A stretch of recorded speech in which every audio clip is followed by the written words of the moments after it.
for no carnival parking, number 4. Is that correct? Yeah, I believe so. I think it's number 4. Right now, you guys can't see it, but I got this snazzy little logo up in front of us. I mean, actually, just his words. So, yeah.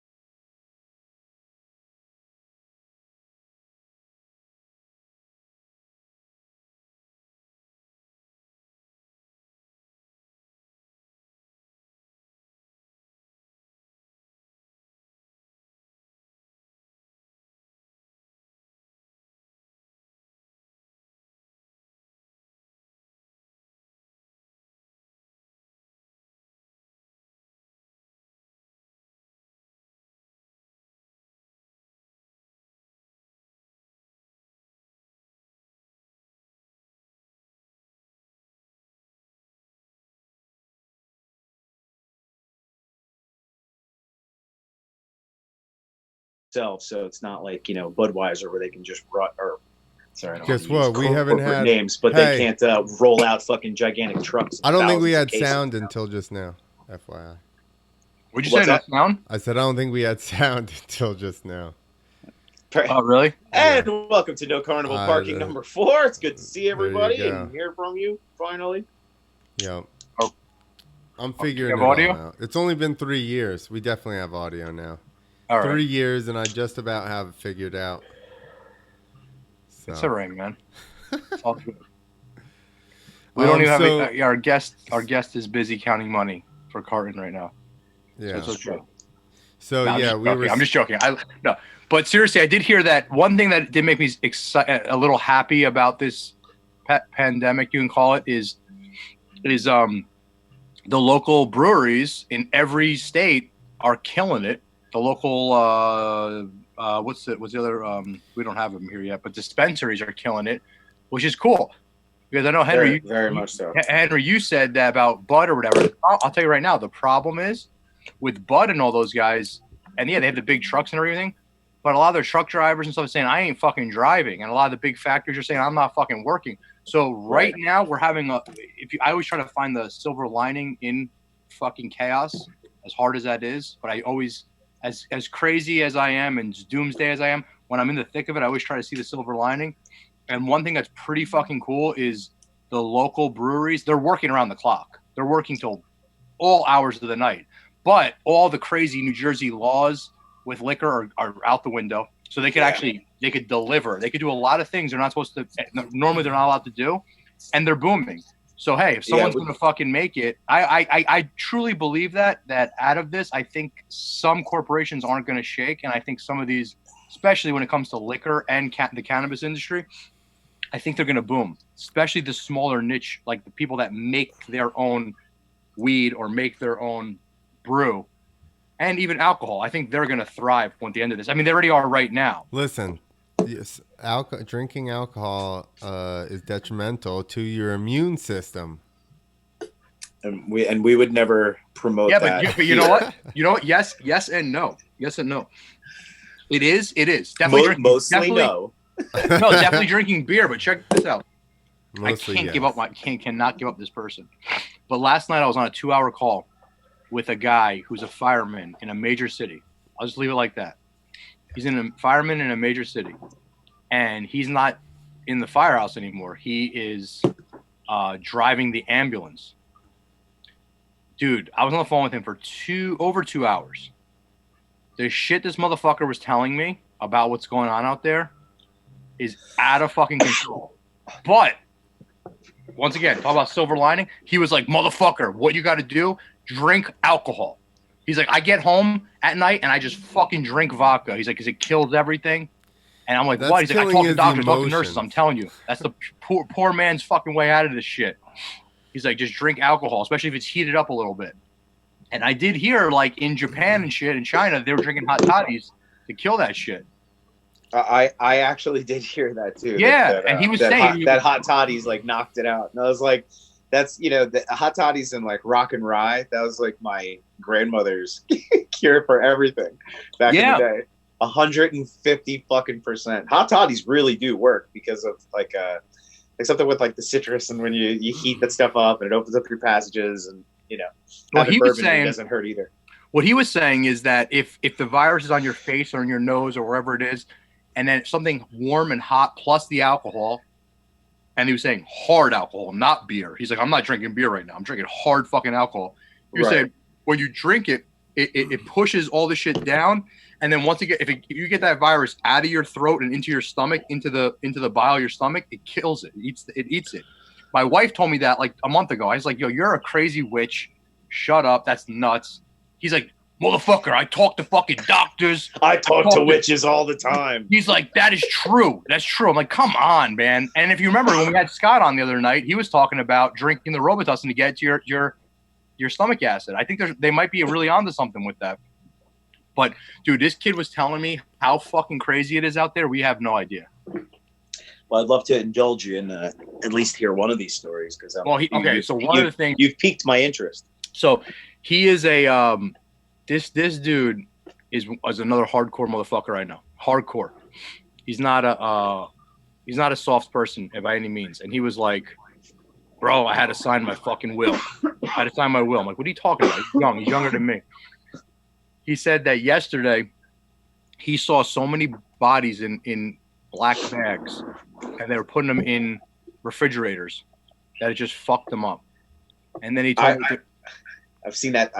I saw pictures of, he said he saw they had like container trucks in like fucking Brooklyn. They were just like throwing bodies in there. He said he saw the black body bags and people just getting thrown into a refrigeration. He was telling me that the bodies are so contaminated with the virus that no one wants to touch them. He said no fucking funeral home wants to touch it. No one wants to touch it. He said even I guess you got to do the cremation is through a funeral home. They don't want to do it. He's like, dude, that's why in fucking these other countries are doing mass graves, and we think it's barbaric, but it's kind of what you're supposed to do with these bodies. Right. And we had some really dark, dude. Let me tell you, my nightmares last night were horrible talking to this guy. I had a 2-hour conversation nonstop, and he was really just talking the whole time. And man, he was saying fucked up shit. He was saying that they're spraying him down with this fucking shit that, like, he goes, he's in a full biohazard suit, driving an ambulance. He said that, he's in an inner city, a bad inner city. And he said there's just kids. He said there's kids and people out in the streets, like just fucking all out having fun, almost like not rioting, but they're just out and about, don't give a fuck, in their way.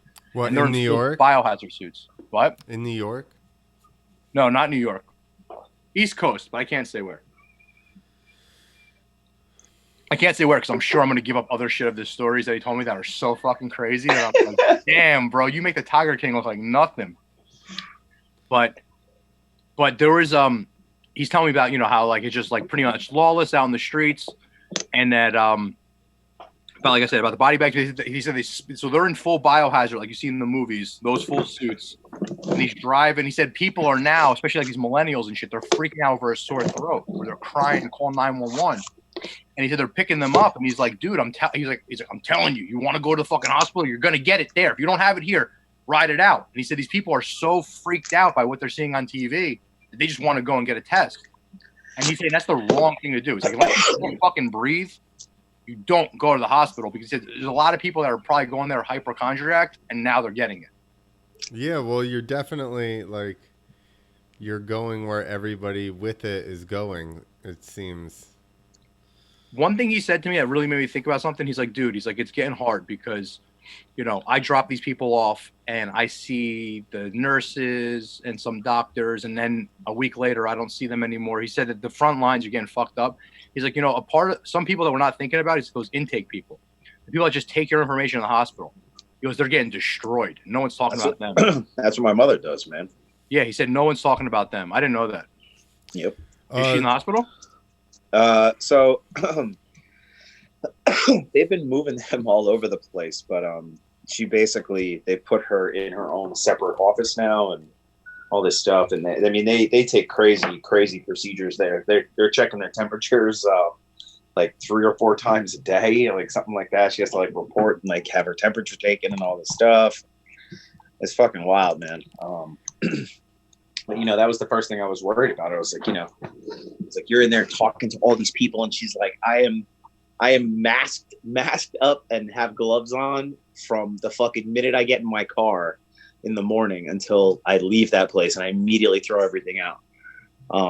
She's like, they do take good care of them, and well, they attempt to anyway. And they have been taking that shit super, super serious. So.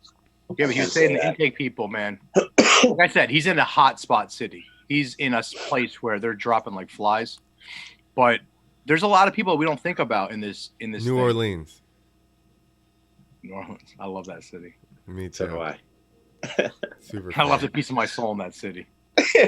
so am I. I was gonna say many people have. Yeah. One of my friends really impressed me there, but I'm not gonna go into that one on air. So.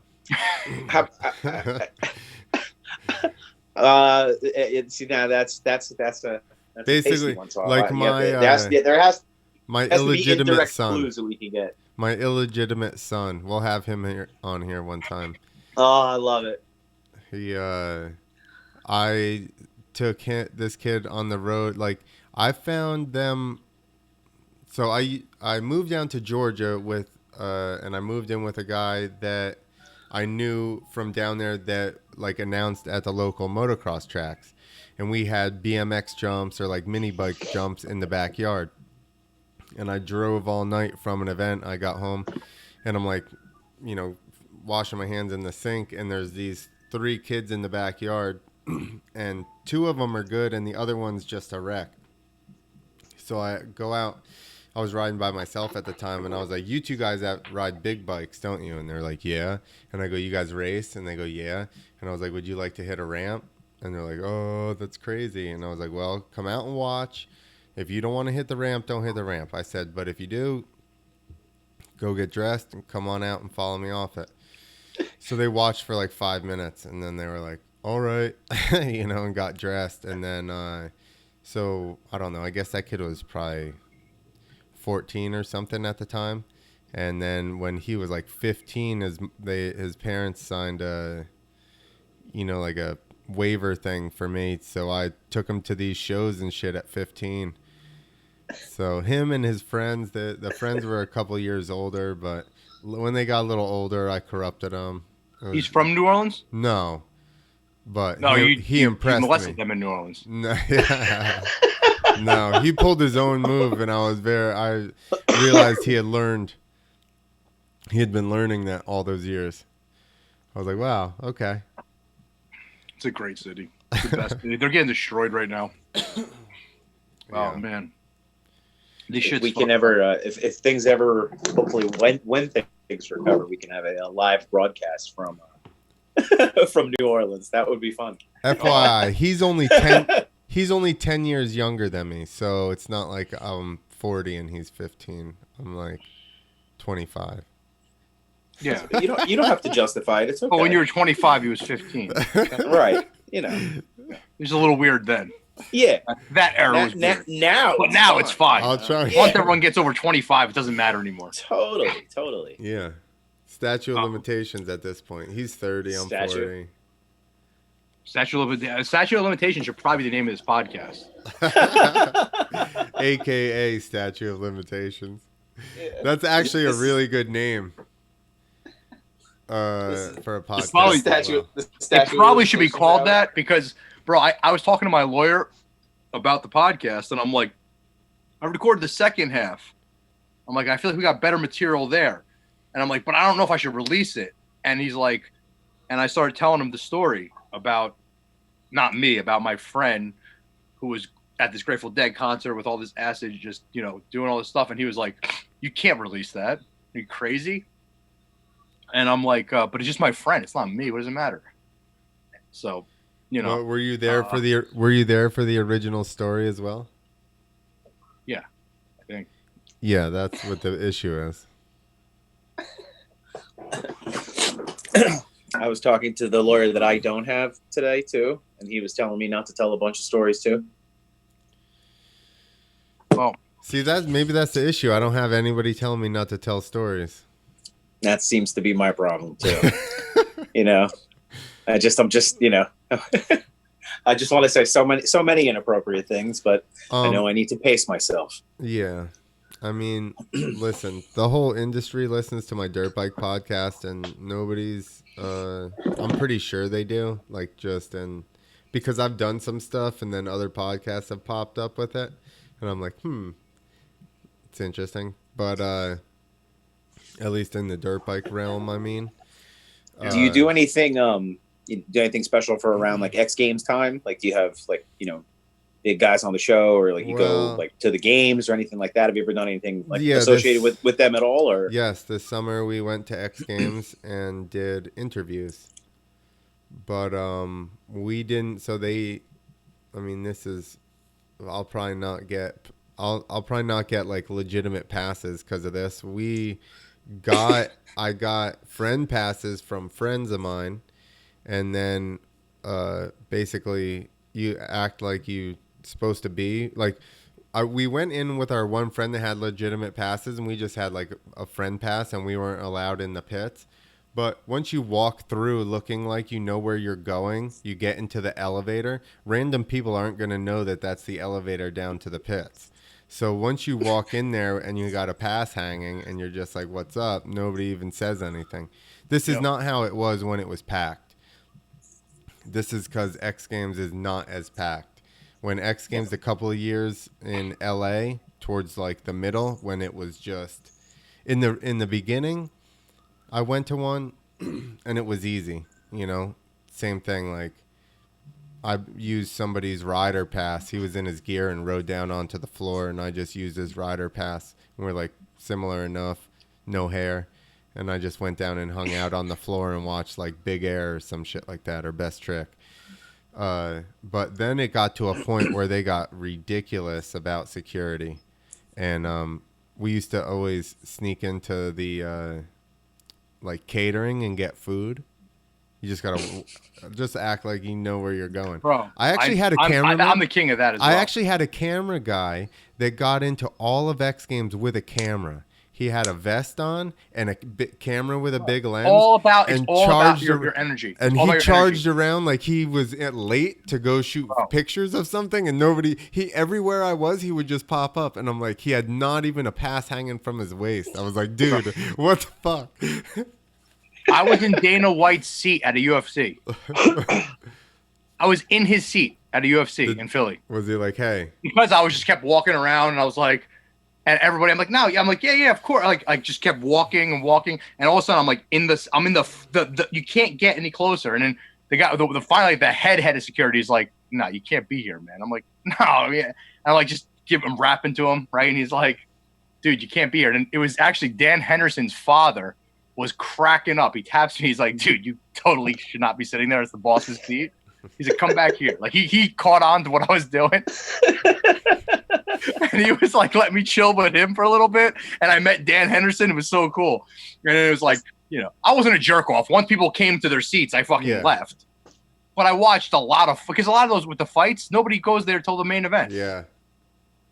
Yeah. That would probably work about until then. That's the same thing. Like, when the events weren't slammed, you could get in and you could get around. When they were really big, like 10 years ago, you weren't even, some years I did go and work as a mechanic, so I had legitimate passes, and they kicked us out of industry seating because they sold the fucking tickets because there were that many people buying tickets. I'm like, I have a pass. They're like, well, sorry. You know what I mean? Yeah, you just don't give a shit. Yeah, you can't watch the event here later. Oh my god! When X Games was at its height, you know, like what do you think? Obviously, it's the culmination of all the sports and etc. But like, what brought it to that superstardom level? You think it was like the skateboarding is No. you know what I'm saying? Like, I mean, is that I'm gonna like one of the biggest things? Or? Obviously, I'm biased, but I think it was FMX. Obviously, but I'm saying, like, in your opinion, what do you think is like the combination of everything? Or because like I always thought that it was like skateboarding in the summer was like all like, you know, Tony Hawk and Andy McDonald, and like, you know, like the dudes like that, like back in the day when they were doing huge things like in the half pipe and whatnot. I mean, like it would watch it every summer. Like it was sit. different things at different times for sure. Right. Oh, dude, it definitely was dirt bike for a while, man. I remember, like I said, Travis Pastrana. Like I remember that shit. And the I double remember flip. when I had Tips McQuanic, and then remember I was in that area where it's like more of a little bit blue collar. People were into that shit. We were glued to that shit. So that's what I'm saying is like I think that's kind of what brought it to like where it was like this big huge deal, Tony and then Hawk it gave in the 900. everybody so much notoriety because everyone was tuning in, you know. Tony Hawk with the 900, obviously at that point. Exactly. Quarter pipe was, or half pipe was obviously a big thing when Tony Hawk and Bob Burnquist and all those dudes were battling. Bucky Lasek, Bucky. You know, like Bucky. I even watched that, and I'm not really a skateboard fan. You know, really, I would rather watch BMX, and BMX kind of got shit on. They didn't even have BMX dirt for a couple years, and I'm like, that's true. Fucking nasty too, though. I'm like, that's like BMX is so dope. and dirt trails, like that's the best. That's the whole essence of BMX freestyle, right? Like they made ramps and wood ramps because they didn't have dirt wherever they were. You know what I mean? Like, right. Otherwise, they would have been Your voice fucking is dirt. definitely speeding up on this shit. You hear it too, right? Yeah. Listen. Yeah, there's like this like long lag. It's like, brrr, And, like, and then your voice goes all fast. That's because I they're noticed trying that to. before. I was like, "What's happening?" They're trying to listen. Adderall every time he goes to fucking take a piss. They're trying to listen He's like, into "I'll be our right back." conversation. But yeah, man, the X Games. But Clint, seriously though, so you were there for the explosion of the dirt bike, though, right? Like, were you around for that? Was that 2008? I would say 2008, 2009. If my memory, which is terrible. There was a long, probably. I mean, when it first came on the scene, I would say, you know, like we just watched the first year, 99. That was the first year that FMX was in X Games. What's FMX? Freestyle motocross. What I did. Okay. So that's not Big Air. Well, so like best trick FMX, it would be Moto X, right? Moto X best trick is that's the shit. That's the shit. That's like well, now it's different. Now they have quarter pipe Big Air, and they are skying like 20-foot quarter pipes, like maybe I think X Games are like 18 or 20 feet, and they're going like 40 feet off the top of them. What? Yeah, that's terrifying. And then, bro, it's like so weird because I came into X Games to watch the skateboarding, and then I ended up just watching. I'm butchering it. I guess FMX is what I was watching, and that's all I would watch.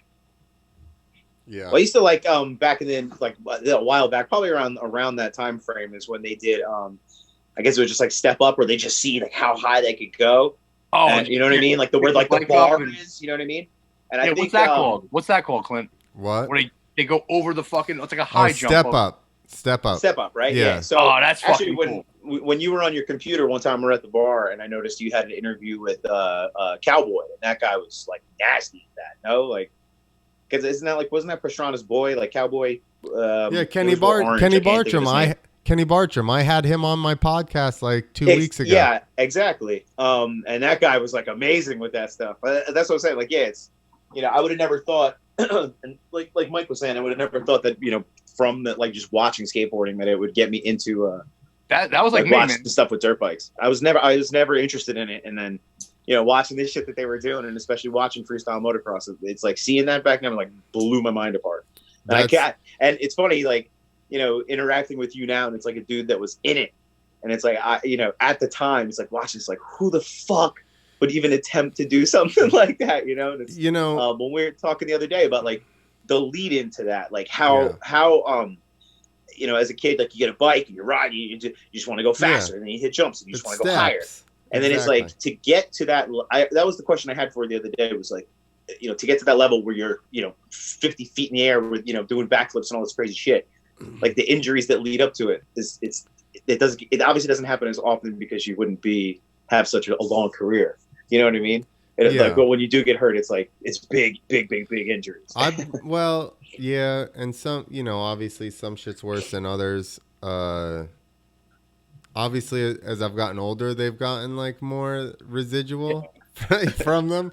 The injuries I got when I was real young don't bother me at all. Almost, I just have a wrist. My wrist sucks, and it hurts all the time. I did that at like 23 or something like that, and that was just a bum. I guess deal. like that's the difference in what I'm saying. So it's like with skateboarding, like you'll try a trick and fall 4,000 times before you land it. Yeah, exactly. And it's like, and BMX, you know what I mean? You can run out of stuff. I mean, they're doing bigger gaps now, but you can run out of stuff. Yeah, you can't run out of. They have airbags now, so it's getting a little bit better, but we didn't have that, so we were just like in the steering wheel airbags. No, the landing ramps are airbags. Oh, yeah. But check it out, man. But it's funny, Clint, because you're the first. I got a pretty good inventory of fucking crazy motherfuckers I hang out with, and I don't know any dirt bike people. The only I could think of 3 or 4. There's so they're few, old dudes, and we're all spread out. They're old dudes that were dirt bikers that are fucked up. Like honestly, I'm an open book. They're the guys I used to buy my painkillers from. Were guys that thought they were dirt bikers that just were destroyed. And they were not. They were like, dude. You asked them what they did. Like, oh, I went into this trail and like hit a fucking tree. Yeah. Like they didn't ever show me a video. Listen. Like I like watch their videos. Like, oh, let me see your video. It's like them just in the fucking woods. I'm like, what? Yeah. Let me tell you this ahead of time. Don't ever introduce me to somebody that tells you that they ride, because I don't want to listen to them talk about it for 2 hours. Yeah. I've been around it long enough in the scene here that I'm probably going to know who they are already. Because I had somebody do that to me at a party. They're like, yo, my friend rides a dirt bike. I need to introduce you. So we go to this party and he goes, hey, this is my friend. So I listened to this fucking kid 2 hours about racing. And I'm like, okay. So then I invite him to this track that I practice at in Randolph. And he shows up. He has his kidney belt on backwards. And I'm like, oh, gee, okay, I see what we got going on here. And then he walks in and he looks at the track and he's just like, and I'm like, I didn't say this, but I'm thinking I thought you raced. So he was like, it's like, no, I'm a racist. That's the difference. I've tried to tell that joke. Hey, I was a professional racist. that never You're goes like, hey, over man, well. yeah, come to this track and bring all your gear. He shows up in a white hood, a fucking thing of gasoline. You're like, what's going on, man? He's like, I don't know. You told me you were a racist. I came here to party. Yeah, that joke never works. Everybody always stares at you.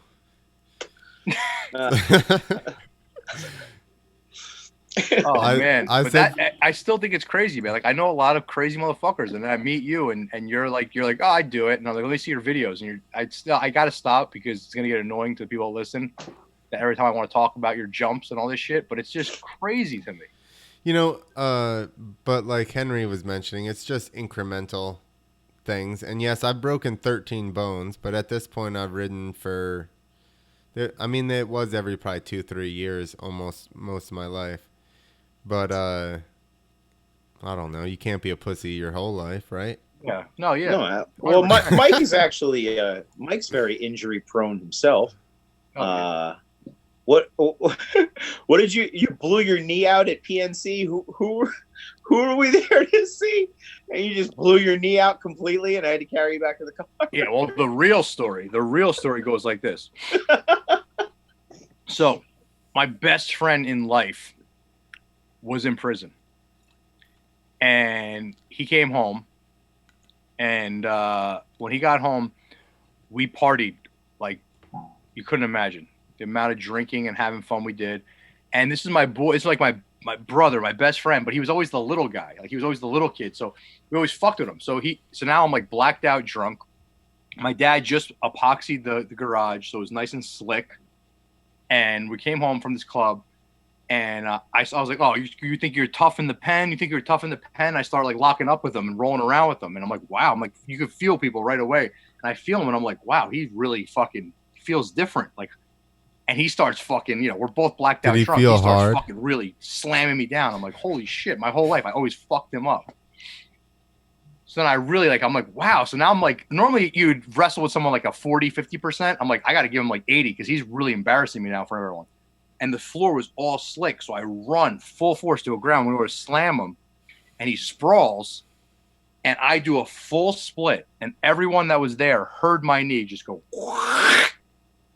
And I'm like, all right, guys, party's over. Everyone, I'm going to bed. And I popped up like I'm tough. And I'm like, all right, it's time to go to bed, everyone. Done. It's over. And I'm like, holy shit. And people that were there were like, they heard it. So now, like I said, this is my best friend in the world. And we used to snowboard together. He's like, dude, we're going snowboarding in the morning. I couldn't say no to him. The kid was in fucking jail for 3 years. My best friend did hard time. So I'm like, all right, we're going to go snowboarding. And I'm like, it's just a hangover. Meanwhile, my knee is fucking this big. I'm like, it's just going to be a hangover. It can't be that bad. So I snowboard with him all day. As I'm snowboarding, my knee is just killing me. Now we're done snowboarding, and he wants to go to an Incubus, or I think it was Incubus concert. Yeah, that's what it was. And we're at the lawn at PNC Art Center in Jersey. And we're in the pit. Now, this is after the fight, after the wrestling with him. After snowboarding, I don't want to say no to anything he wants to do. So I'm in the pit and I'm like hobbling. And next thing you know, dude, my leg my knee was this way, up like this, Clint. People were throwing up. Why? They're like, oh my God, my leg was literally up this way. So they just fucking drove me straight to the hospital. My fucking everything possible, ACL, meniscus, MCL was just spaghetti. Done. Like my leg was up this way. They had to fucking force it down. That stuff makes me want to throw up a little bit because I've been there. Oh. and I know what it's like when you look down at your limb and it's pointed the way it's not supposed to go. Like this. You can't move. Or it's never pointed before and you're just like, fuck, man. Yeah. This is... that can't be good. I went to a mosh pit and all of a sudden I fell down. It was literally just straight. People were like, oh my God, help this kid. And it was bad, and I that was a point in my life when I was an animal, so I never did the rehab or anything. I would get it a little bit better and then just go crazy. Yeah, you gotta be. Do you have full range of motion? Now I do. I used to be a lot heavier, so I lost a lot of weight, and that's the only thing. I did everything to fix my knee. I didn't have range of motion. I had nothing. I did experimental shots. I did, but like I said, after the injury, I did not take care of myself. I would get range of motion and then go out to a club and just be an animal, have crutches and throw them in the corner and be like, fuck this, and party for 3 days and then be like, oh my God. But once I got older, I started messing with alternative therapies and all kinds of things, and it worked. And like I said, I mentioned before, I got a crazy fucking painkiller addiction, got rid of that. I noticed the painkillers actually made things worse. You sound like dirt bike people. Yeah. Because that's why I'm friends with all the MMA people and stuff. It's because my injuries, not because of I'm a tough guy or anything. When you try to get off them, your body has phantom aches to try to give you a reason to get back onto them. Oh yeah. Oh, absolutely, dude. I tell anybody that's suffering, I help a lot of people out that have pain pill addictions. Yeah. Because I know I talk about drugs and all that stuff, and I do love drugs. I think it's fun. It's funny. But one thing I don't think is cool are opiates. Opiates are fucked up. And I tell people all the time, especially you get the people that are in pain. I'm like, you're in pain because you're on opiates. And nobody believes that. I'm like, you're in pain because you're on opiates. Get past that part and you're not going to be in pain. You do that and you lose weight and you get out of it your acidic levels, with all the sugar and shit like that. You take away sugar, let's say sugar and all that shit and the painkillers, dude, all that pain that you have here, like you were just saying, Clint, it goes away real fast. Yeah. Crazy inflammation and stuff from all that. Dude, yeah. All that extra shit, once it goes away, it's crazy. Today I run with my daughter every day. It is quarantine. I run. I remember going to doctor's office they would give me most of my pain pill problem doctors did for me. They would tell me, this is how you're going to live the rest of your life. And they give me Tupperwares of fucking Vicodin and Percocet. Tupperwares, dude, literally like a Tupperware. And they tell me no, that's it. And they would also tell me, you're never going to run ever again in your life. This is it is. I'm running. I'm not on any medicine at all. I'm running up and down hills with my daughter every day. Like a madman. I got no fucking pains. And I have no cartilage in my knee. I mean, that's they tell me. I don't know if that's true, but I have no cartilage. I'm bone on bone. I was supposed to get replacements, all that shit. Dude, they wanna do replacements at the drop of a hat instead of stem cells. Have you ever gotten stem cells? I got the I got PRP. Mm-hmm. I got that. That didn't work too great. Like that's why I said, like, I don't know if it works. I got that. I got prolotherapy. Full stem cells, no. But see, we're gonna start going almost in a little truth direction. I heard the real stem cells, or you go down to like Panama or Mexico and you get the infusion like into your blood. Like, I got a friend that lives in Panama. FYI. You get it? No, but I have a friend that lives there. No, I got friends that live there too. And you guys see what these guys look like. They look like the Incredible fucking Hulk. Well, that's like a lot of the guys, in baseball, when they said like, performance enhancing and shit, and they're like, nah, I never did steroids, and they're like, we're not fucking talking about steroids. They go down there and like do all that like blood spinning shit and putting more oxygen in your blood and like and like plasma infusions that just turn you into like a fucking super animal.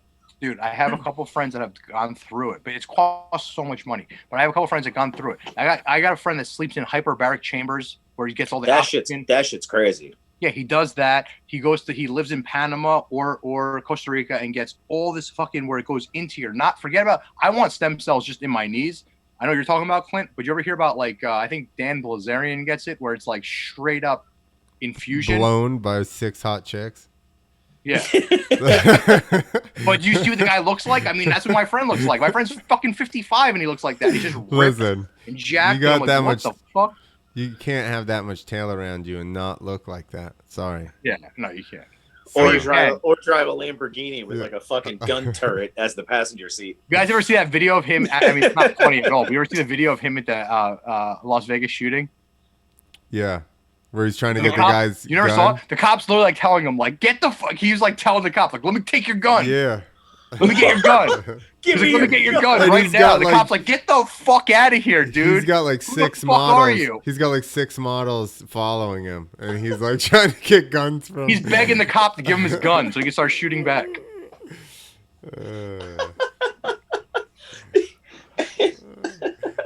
I don't care. Only in America. I love that guy. He's not. Awesome. I hated him. I hated him when I just saw him on Instagram. That's jealous. And then when I got to like hear him, I'm like, he's not that bad. He's just fucking. He's the man.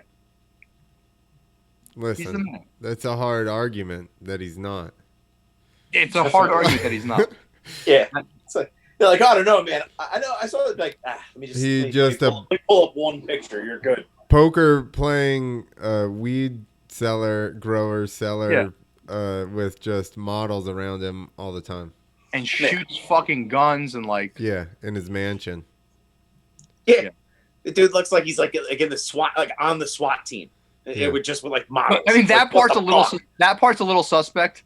What? Because, dude, when you see like the straight up, like you see the street cop in he's like a straight like fucking cop from fucking, what's that show from Comedy Central?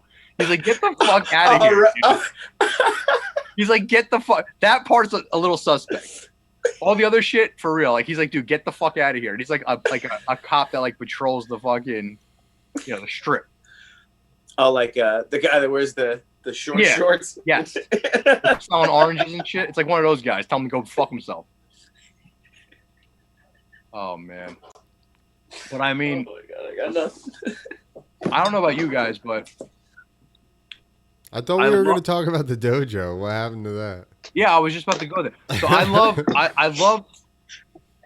It's very cool to be home with my kids this long because I never have been home with them like this. But today I need to get the fuck out of the house for a little bit. So I drove to the restaurant and I parked in the parking lot and I just parked in a spot that I never would park in. It was like in the way back and just looked and I could see right into the dojo. That's where I always park.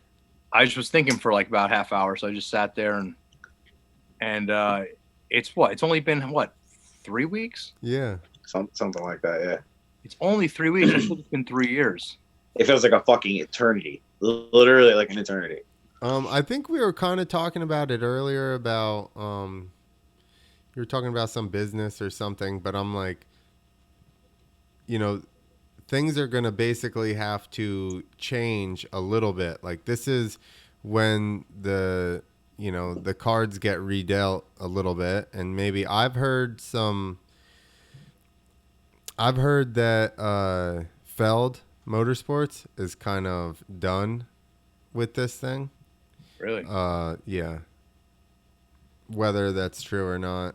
No, I think some know. big companies are going to go out. Yeah. I mean, if you're a only event company and that's everything, like think about they had the circus. The circus been hurting.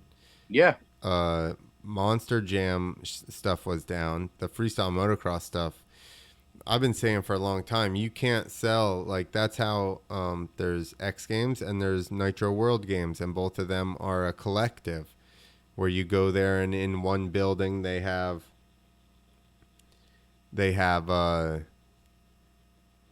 just everything in there. They play at different times, but everything's in the same building, you know? Yeah. No, I think I do. I think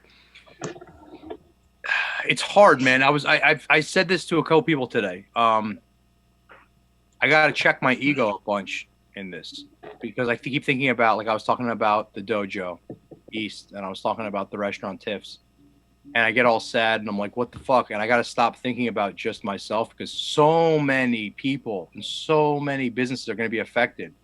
Not just everyone's focusing on the restaurants, and it's important. But there's so many sub businesses that just help the restaurants. There's so many businesses you're talking about in your world, Clint, with these big events that sometimes people are like, and especially people like us are like, oh, fuck the man, the big guy. But you know what? That big guy also feeds a lot of the little guys and a lot of the people that are just like us. That one's kind of a monster, though. What? So that one's kind of a monster. Yeah. But it is. But there's still a lot of people, yes, are make their living off of all these companies. Yeah, and even little businesses, like even the towns, you got to even think to the towns that these small little fucking rural towns that are waiting for that festival to come into town. Yeah. You know what I mean? That is true. It's a lot. Places that have event centers that don't really have much else. But you know what I mean? Yeah. I mean, think about like the infusion of cash whenever, bands like Fish or something go and play the middle of nowhere in like fucking Maine, or whatever have you. Like that infusion of cash, that, for one small area, forget it. I mean, what about our, we have a friend in the industry and a CID, right? I don't want to name drop anybody, but, our buddy Dan, I'm sure he's probably feeling the pinch too, because he's a festival planner, etc. Yeah, man. Anybody with large events. I mean, even our favorite bands, our favorite performers, whether it's in action sports, even MMA. I know Dana White is talking a big game, and a lot of these guys, that's why they're so successful, is because they're not going to talk about fear. But come on, man. How many fights already have crumbled in the UFC? They keep saying it's going to happen. And okay, sure. Even if they get the guys to fight in front of nobody, let's say they even get that to happen, it's still different. Or even if they get the... How is it, the thing with live sports, not for nothing, it is fun to sit at home and watch a game. Okay. But half of the excitement, especially with MMA, is the roar of the crowd. Yeah. When someone just gets crushed in the face. Like that's like, it's like you get an adrenaline spike from that, just from, watching it. It's just like, someone hits a walk-off home run at Yankee Stadium. Yes. If there's no one there to lose their fucking mind about it, lights it completely changes the dynamic. Cool. Yeah, I'm sure it's cool to watch at your house, but like, I don't know, man, to take people out of the equation, the fans are what make all of those things. Like being there and having people lose their fucking minds when something exciting happens is like, that's the shit that gives you goosebumps, I mean, an industry that I fucking hate, but I feel bad, once again, not for the big wigs. I feel way more bad for the people that's their first job, or movie theaters. How are you going to tell me movie theaters are coming back? There's no way. Especially now, you can watch anything that was in the theater. You can watch it on TV now, which is like they had to have been gearing towards that for the longest time. They had to. Yeah. They make all their money on concessions. All like, and they've been raping. They don't make any. They don't. Yeah, and they kill you on that shit. And that's what the outlandish prices of concessions are what deter people from going from the movies and stealing it off of the internet.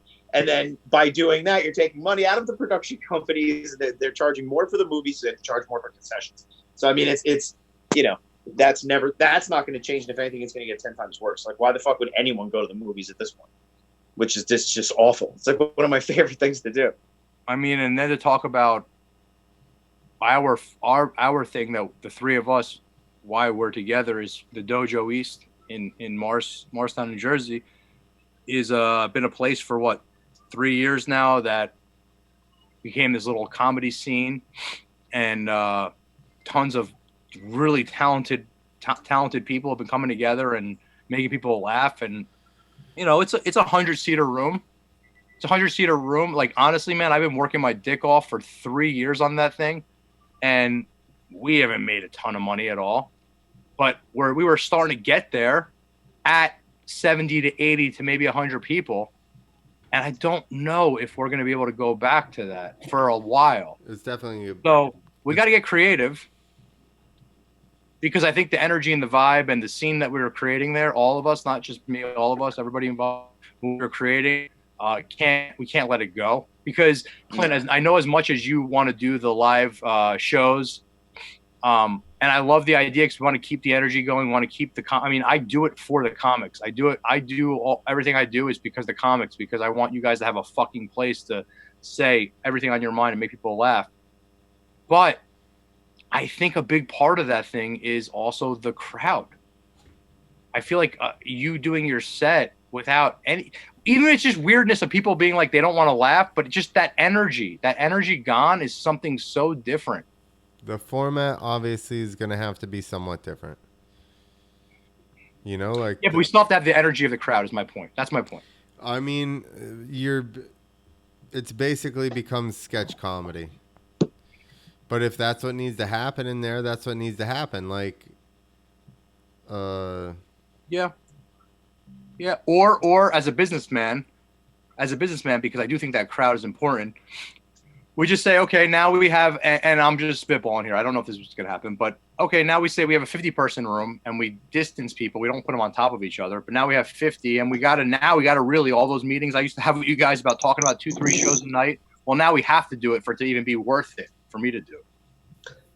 So how about instead of having, instead of people at tables, etc., because that's obviously not going to work. We could get like the desks that we had in like high school, and then just put plexiglass fucking windows and like a thing over the top, and everyone's just in an airtight box. We'll drill some holes in that fucker so they can breathe a little, but just hermetically seal everyone once they get inside. Like, what's wrong with that? Throw some delousing powder on them on the way out. Yeah, it'd be fun. I like the idea of spacesuits. People were talking about spacesuits. Oh, see, that's an interesting thing. I'm so down for that. Spacesuits with like some kind of like oxygen that you breathe, recycle. It's making sure it's all clean and pure. I like it. That's actually, like, I think that's even better. Like the diver. See, that's pretty great. Everybody, we have the first show where everyone comes in like in their own, hazmat suit, and then like we're good. If we supply hazmat suits to some people, we should be okay. Who's that? It's my illegitimate son. Nice. Ray. Baby Ray. I think I got it. Nice. What's up, man? What up? I was telling them what's going on, man. We were talking about New Orleans. I said you impressed me there once, and then I said you were my illegitimate son, and you started riding with me when you were like 15. It's true. We used to have permission slips and stuff. I was just telling Hanky the other day about that story, though, when we were in New Orleans at the strip club. Yeah. You told her So- that story? So when we did lost bring you on, Jason? so now we have to ask. No. I mean, like, he had to get special permission because he didn't want to tell the story without consent. So we might as well the just hear it from story you. we're talking about here is probably losing Jason, and then them calling us later, being like, that chick being like, yo, so our friend's with us. We're at the strip club. He ends up leaving with the stripper, but he was basically like 2 beers shy of blackout. Is this about right? So after he leaves us, he reaches blackout, and then the girl starts calling me, like yelling at me, going, "Come and get your friend!" Blah, blah, blah. And I'm like, we're on the way. First she calls, "You got to come get him." So we're on the way. Okay, and then we're like around the block from the place, and she calls me again, like bitching me out, and I go, "Guess what? Now it's your problem." And I just hung up on her, and we just left him. And I'm like, "Dude, Ray, has he ever not shown up?" And he's like, "No." And I'm like, "All right, we're out of here." So sure enough, dude, he just magically appears like at the truck later the next day, or did he make it that night? I think he might. No. Were we sleeping in the truck? I doubt it. Were we sleeping in a truck? Yeah, we were sleeping in the vans. No, we were at your friend's house. That stays right there. Oh. I don't remember his name. Yep, Dan. And Israel with us. No, Dan. And when we got back to the house, Jason's van was running and he was in it. Oh, okay. See, I don't remember that much because I'm a little tuned up too. I kept her in between the lines. Kept it in my lane. Yeah. So any questions you want to ask him, Hank? Hobo I guess, Scorpino? So, give me one of the better stories about this guy, because we're still learning about Clint. We've only known him for a handful of months, so we're still developing a taste for him. This will be interesting. About that night? No, about just me in general. Just in general, like on the road, because as we were told that you're Clint's illegitimate son, so there has to be something that's that'll pique interest from that.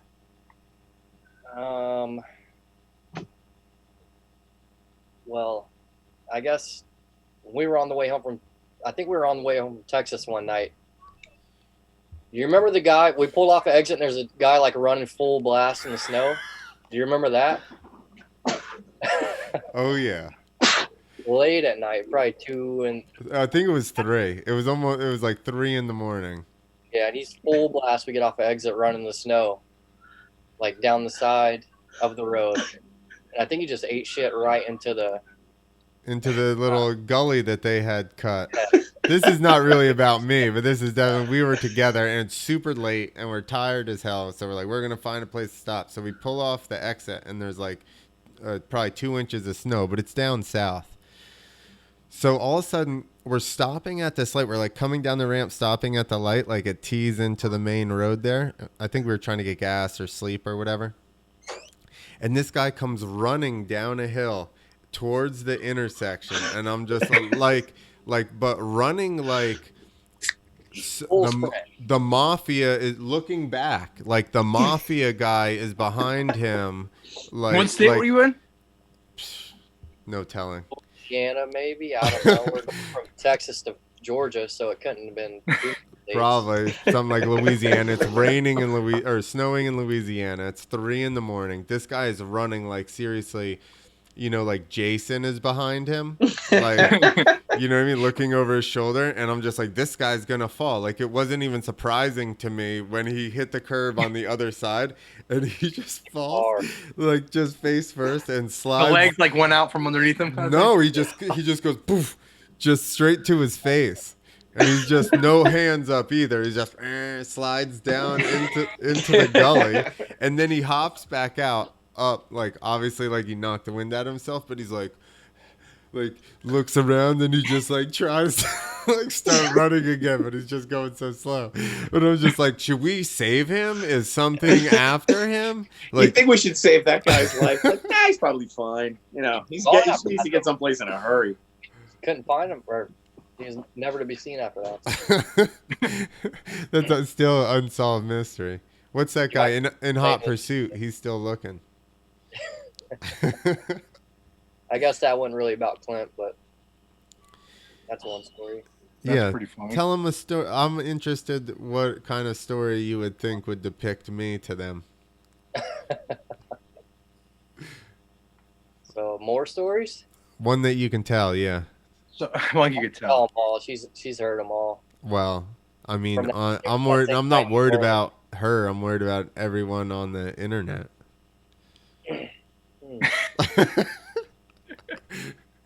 Well, So I can't say like crazy stuff. I can say anything. I can't say crazy shit.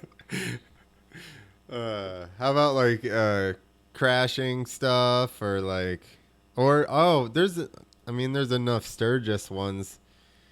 Yeah. I know the good one that you probably think of. Yeah, the one with you riding the girl in the back and then you try to take off, like looking all cool and fast, and you ran into somebody's car, I think, and took you guys both out. I was doing a burnout. Crashed? Or did you ride that out? No, I crashed. I was doing a burnout. Right in front of we're at a camper. We're in Sturgis at the Buffalo Chip, and Private property, so anything goes there. You can do anything. It's 18 and up or 21 and up. These guys are friggin' 19 or something like that. I was 18. I got them. They're in the place because they're riding, and we're like partying at the camper, and then I got this chick on the back, and I go to do a burnout, and the bike all of a sudden hooks up, and it just goes yaw and just stands up, and it literally just drops her to her feet. It just stands up and goes boop, and I'm like, oh shit. So I look and there's a Jeep in front of me. So I'm like wheelied hanging off the back, and I just steered to the left real hard, and I still caught my like hand on the spare tire and fucking crashed. I think that same night Austin was trying. Is that the same night he was trying to get the pizza? I don't know. And we met like the Pizza Hut there or some shit. Were you there for that, or you just heard the story? Did you see it? Dropped the pizza upside down or something. Yeah. Did you? You didn't see it? I was driving into it was like a western town. The way it's set up, the campground, like the main city part is like a western town, and everybody's riding in on their Harleys or whatever. So we have dirt bikes, so we ride down the town on our dirt bikes the whole time. So he goes down to get a pizza, and as I'm riding down into the town, he's like, I look and I go, oh, there's Austin. And he just goes, brrr, and falls with a brand new pizza in the box. And it just flips over open. Like, as I'm just going by. So I'm just laughing so hard. And he's like so dejected about this pizza. And we still ate it too. Did he fuck the pizza up? Yeah, but we still ate it. It landed in the dirt, I'm pretty sure, face down. Like, I think it was folded or something. I don't think it all got. I think that's how you guys ate like half of it. Clint, so that just reminded me of a story. So my family had pizzerias, right? And when I was young, that's how I used to get alcohol. I would go with the driver. I would run a bunch of deliveries for him, like maybe 5-6 deliveries, right? I go run to the door so he get them even quicker, because the quicker he gets them, the quicker he gets his money. And then by the 5th to 6th delivery, it's like, all right, you're gonna go to that liquor store for me, and you're gonna get me all the alcohol. So I'd run like, a bunch of deliveries. So the same story I was telling you about, my buddy that went to prison that I blew my knee out, we were wild. He should have been a professional skater, but he went to prison. So we were wild as fuck. So we're in the back of I'll never forget this big ass caddy this guy had. He's this big fat guy in a big old caddy, 70s caddy. And we had all these pizzas, and we're driving through a snowstorm, and me and him and I are just fucking with each other. We're wrestling and fucking around. And all of a sudden it turns into a wrestling match. And now we're spinning and kicking, and we end up kicking all the pizzas into the ceiling of his car, and they all stick. And this motherfucker is like relying on every dollar for these deliveries. So he's like, you motherfuckers, you fucked, like, I'm going to lose. If I got to go back and tell your uncle that I fucked up these pizzas, what am I going to do? Blah, blah, blah. So my scheming ass, I don't know how I thought about it. Like, I'm like, there's a pizzeria right there. We're in another town. I'm like, I'll buy you the 5 pizzas, because they're all stuck to the top. So I ran in. I was like, I'll give you top dollar for 5 pizzas. Like, but I need them right now. And I took the guy, he robbed me. I bought pizzas from a different place, put them in my uncle's box. Like, I got him like 2 minutes like this, but it was totally a different type of pizza. Threw them in there, cleaned the boxes off, because this guy was ready to kick my ass. I was like a 15-year-old little punk. And that was funny. That was always a funny fucking story. Well, that was that was the scam back in the day. back in the day, I would run the pizzas for these guys, and then like I would say at the end of their shift, they take me to the liquor store, just buy me whatever the fuck I want. You remember that, Henry? Yeah. Right? Like on Friday, they'd be like, "Well, where's Mike? Oh, he's working." Working would be me like just running pizzas for a pizza guy just so I can get a bunch of alcohol. Well, I just wanted to bring you on and let them know that I never molested you. So no, never happened. That's what every victim would say, right, Henry? As long as we have confirmation, that's all. Or consent. Now we can move on. Confirmation or consent, either one. Right. Have you tried to get Chip back on the show since he's back on Facebook now? No, I need to. Yeah, that's your story guy right there. Yeah, for sure. Do you still ride? Yeah. Yeah. Well, not right now due to Corona. Well, obviously everyone's on hold right now, right? Yeah. You've had too many Coronas? No, Bud Lights. No. All right. No. He could probably still ride. Yeah, I can still ride for sure. But yeah. Clint, you posted a video like yesterday or something. That you were where are you going to ride like that? Right down the road. It's like 2 That's miles. awesome. I actually Is rode that there a today. bike track? Yeah. So it's still open. You can still go there. Oh, yeah. We rode today, just 2 of us. Nice. That's fucking awesome, man. I heard in Jersey that we're allowed to trout fish. Oh, yeah? Yeah, that's amazing. Are you kidding me? Like my buddy's like, "What are you doing? You live like where I live. It's just all streams." He's like, take your fucking kids out to the streams and go trout fishing. I'm So like, do you need a license now? What? They're foregoing the license or what? This is a I fisherman probably gotta right get the here. license, but I go to Walmart. You probably just you get that shit from Walmart. At Walmart I can go to. Ray's a fisherman. Yeah, every day pretty much bass though. Oh, I love bass. We have fucking beautiful native browns in the streams over here. The trout's fucking incredible. I mean, rainbows and native browns that are just absolutely pristine. Is that like fly fishing or? No. No, I mean people do. No. You can, but you know, some of the streams, like there's a town that's real close to me. It's called Harding, and my uncle used to take me to some really DL spots, and we'd be in the summertime, and he'd be in waders, and I would just be in there, shorts and sneakers, just walking through for like, you walk like up the trail like a mile, and then you walk back the whole creek, and basically just you can usually run spinners or just let stuff float and just let it go with the stream. And there's certain spots where like the trees do overhang, and you just see them flash all the time, and you can you get some heaters out of there. Yeah, you know where they're at. Yeah, we got some. We have, especially where I live in Rockaway. I live up, it's not the mountains, but the Jersey people think it's the mountains. But where I'm at, there's a lot of there's tons of especially right now, trout. I do love bass. Bass is my favorite shit. Yeah, I'm sure. But you said you fish every day? Well, since Corona's been going on, normally I work on like a circus, so we ride every single day pretty much. But they got to shut down for a little bit, so until the world opens back up again, I guess. So, but yeah, I have been fishing every day. Nice. Is that you do a traveling thing, or you're okay? Yeah, it's traveling. That's awesome, man. The circus tent, so we go all around everywhere. Yeah. So what does that consist of? Like how often? How many dates? Or it goes not Corona world. February till like the middle of December. So. And this is just all over the United States mostly, or? It's East Coast mostly. Mostly East Coast. Yeah, Clint's been to a few. He knows. Yeah, he comes to Philly, so we can go to Philly. That's pretty awesome, man. We should be there again this year at the same time. Well, I don't know if it'll be the same time. I don't know how they're going to do their schedule now or whatever. But the world has hit the pause button. And you said it's a big top. You guys set up a big top, and yeah. And what goes on in your circus? Circus stuff.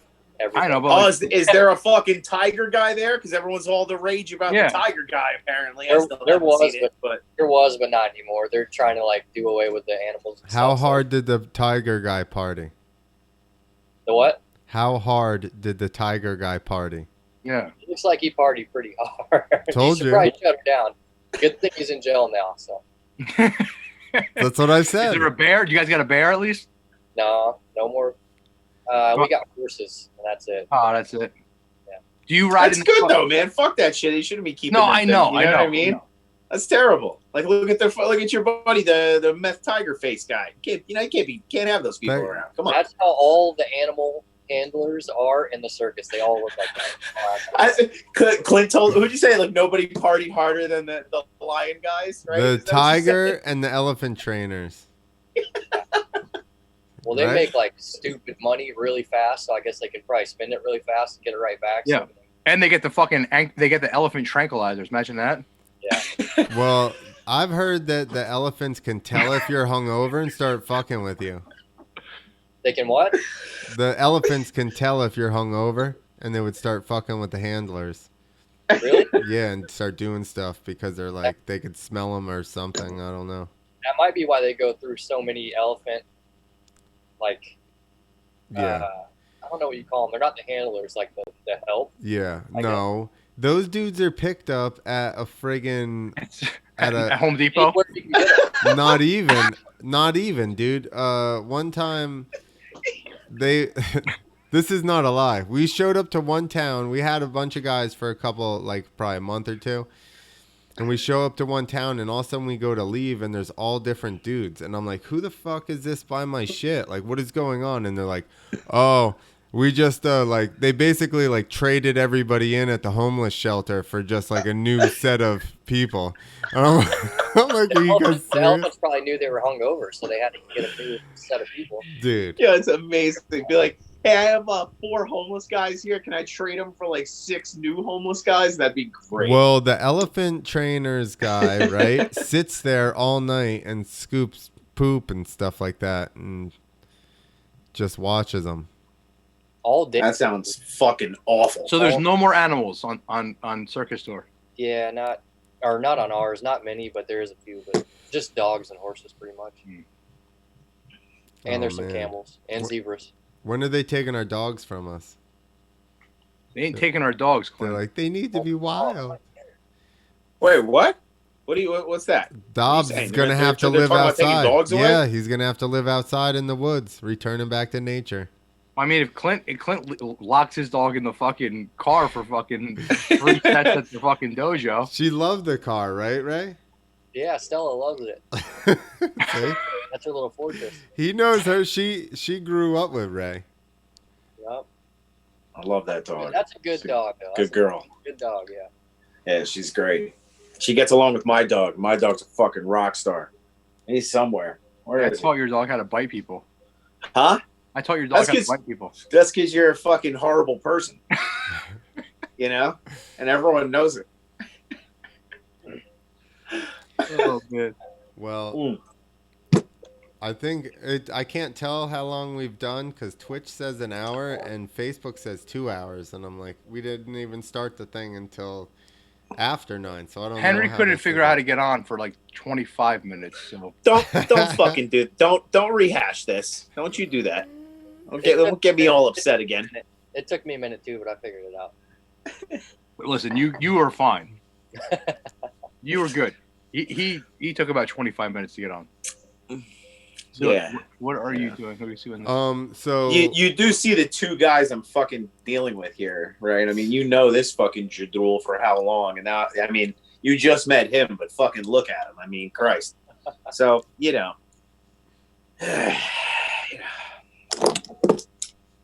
Well, we were supposed to talk about the dojo or beer or something, but you know, it doesn't matter. We're talking, and we got your boy on tonight. No, it's cool, but I do miss. One thing I want to say before we leave is I really do miss having the place for us to for all you guys to just do your art and have comedy and like I said, we were building a scene, and it was a little sad today to drive. I just drove by just to fucking look at the place. And you haven't even gone there? What the fuck have you been doing? No, today was the first day I've been there in 3 weeks. I'd go there every day and cook myself lunch. No. Like, how do you resist the onion rings? They're so good. No, we put everything in deep freezers, man. Woof. Like cryogenic? Yeah, like Walt Disney. Like Walt Disney? Yeah. Yes. Like the Duke? You're going to have to John Wayne? Ray, you can leave if you want to. We're just talking about nonsense. I got to continue cooking my dinner now. All right. I can see Ray. For coming in, Hey, Ray. nice to meet you, Ray. Nice to meet you, buddy. We'll have you on one time fully. Fucking A, dude. I'll be on there one day. All right. For sure, man. Later, Ray. Good luck to you, brother. But for real, That's baby Ray. I for agree. real. Baby Ray. Sweet baby Ray. Sweet baby Rays. Where's he at? Where's he from? Georgia. But now he's living in Wow, Florida. I'm so happy my brain just had a little bit of a pause while we were on air. Not because of Ray. Not because of Ray. You said Georgia, and I just thought of the world of music in Georgia. Rap? No. It's a nice thing. It's a good thing. Florida Georgia line. I just thought about you Georgia love and the Florida women. Georgia line. I'm married in the women. Yeah. They're much nicer. The filter stopped. I was saying something really nice about the ladies in Georgia. They're very nice. They're much more pleasant than they are. They're very in New nice Jersey. people. We'll leave it like that. Much more pleasant than the people around here. The people They're around here, very nice. They're good girls. They're good girls in Georgia. you know, Jersey in general. I will say this because, Our ass. you know, I hike. Yes, that's very true. You know, in your day to day, when you're going to work and you're doing all the things you normally do, and everyone else is doing the same, most people are fucking jerk offs. That's just like reality. But like, you know, I like to spend my as much time as I can outdoors and etc. And you know, since I've been not working and I'm hiking more and this and that, it is nice to see people out there, because everyone that's out there is, you know, common purpose, etc. And everyone is always super, super friendly. And that's always been the best part about hikes. And, you know, when you're out there with like-minded people that are, you know, enjoying nature, etc., everyone's always super friendly and, hey, how you doing? Enjoy the day, blah, blah, blah. It's fuck your mother. I hate. Yeah, well, that's usually how I say it. They're like, oh my God, can I pet your dog? I'm like, fuck your mother. Go ahead, you go fuck your mother. I hate seeing people when I'm in the woods. Fuck your mother. I want to be in the woods when I'm in the woods. I don't want to see any other people. Well, it's the thing. I mean, well, exactly. That's why I'm out there. But when you do pass someone, it's there. Everyone's always like, you know, maybe it's because you could grab a rock and smash their head. I should be super nice so this guy doesn't fucking murder me out here. Exactly, because you could grab a rock and smash their face. No, that's always what I'm thinking. Like, as I'm walking towards someone, I'm sizing them up. Like, okay, if I do have to kill this person, this is how I'm going to go about it. That's a terrible Jersey thing. Dude, let me tell you something. That is a horrible Jersey thing that is not anywhere else in the world. Traveling the world, I realize we're the only motherfuckers that do that. I don't know. Go to Colombia, South America. Well, when I say the world, I'm talking about United States. Come on, he's like, I'm not talking about shithole countries. I'm not talking about the world here. I'm talking about the United States. He means first. He's like, he's like, well, I'm talking about countries that count, not first world Colombia. countries. Yeah, exactly. Yeah. Yo, it's okay. I've had them say this, and they're totally right. They're like, you guys don't have freedom. This is freedom. And I was like, yeah, I'm slightly scared of freedom. A little bit, especially. Yeah, I feel like freedom is fucking terrifying. Especially since like, I can't. I prefer running water. Like that. Like, this is hot. I got scary shit. Only because they seemed hostile towards me a little bit. Some people. Well, you're one of the whitest, complexion wise, one of the whitest human beings. And I couldn't understand anything they were saying. That was also a detriment to how I felt there. Well, it's funny because that's my my father's, that's my heritage, and I've never been there, and you've been there, and I wish I could go. I want to go so fucking bad. I really liked it, actually. My cousin's been back and forth there a bunch of times. I went 9 or 10 times, and he's like, dude, it's the best place on the fucking planet. I got a lot of Colombia too. Yeah, man, Colombia's the shit. I want to go so bad, I mean, my father was, he was a fucking lazy pothead when I was a kid, and he was like 22, so he didn't bother teaching me Spanish. So I am the whitest fucking Spanish guy on the planet. I am Spanish by last name only. Yeah, when you said you were Spanish, I was like, what? I thought for sure you were Italian or something too. Well, that's my mother's side. That's where that's where the fucking greaseball side comes from. That's where I like to throw around my Italian racial epithets all the time. They're my favorite. Isn't that a weird game that comedians play right now? Like, I'm this, so I can say this. Oh, you know, right. like, Right. Yeah, it's like, oh, well, you know, like say hard shit and be like, it's okay, I'm a Jew. exactly. And like, Yeah. all right. Exactly. It's I always totally say fine. I always say retard, and then like I was in remedial classes, so it's totally fine. Yeah, I told you guys, I'm allowed to say retarded. I'm so retarded. I'm We're allowed just- to say that. See, now maybe you just don't have to be so abrasive when you say it. You just say what it is, and you are on the spectrum. I'm retarded. See, No, that's well, the yes. issue. That's the issue. Yes. Your language policing is what you're doing. Yeah, no, Well, I'm fucking retarded. I'm just just trying to use proper nomenclature. Exactly No, I don't do any what of that we're shit. I'm fighting fucking retarded. against. Huh?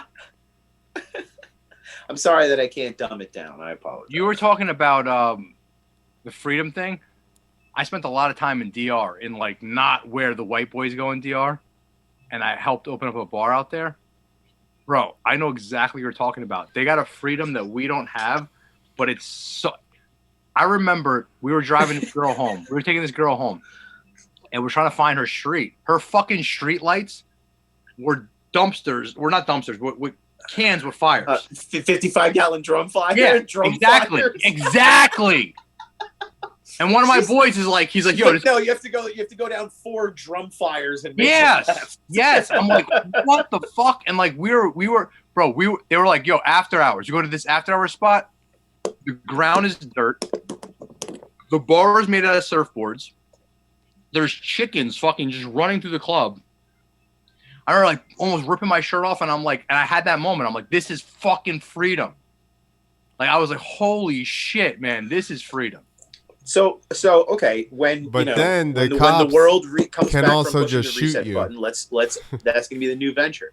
We'll open a bar with a dirt floor, and you just free range chickens running around. Yeah, just running around. Give people that actual sense of freedom. Could you DR bar. imagine fucking They bitches? can just Could you imagine shoot bitches guns. Yeah, we You were. know? Bro, we had to pay for security. Yeah, we had to pay. Yeah, we're shooting shotguns. Everyone has a shotgun. Everyone's got a shotgun. Yeah.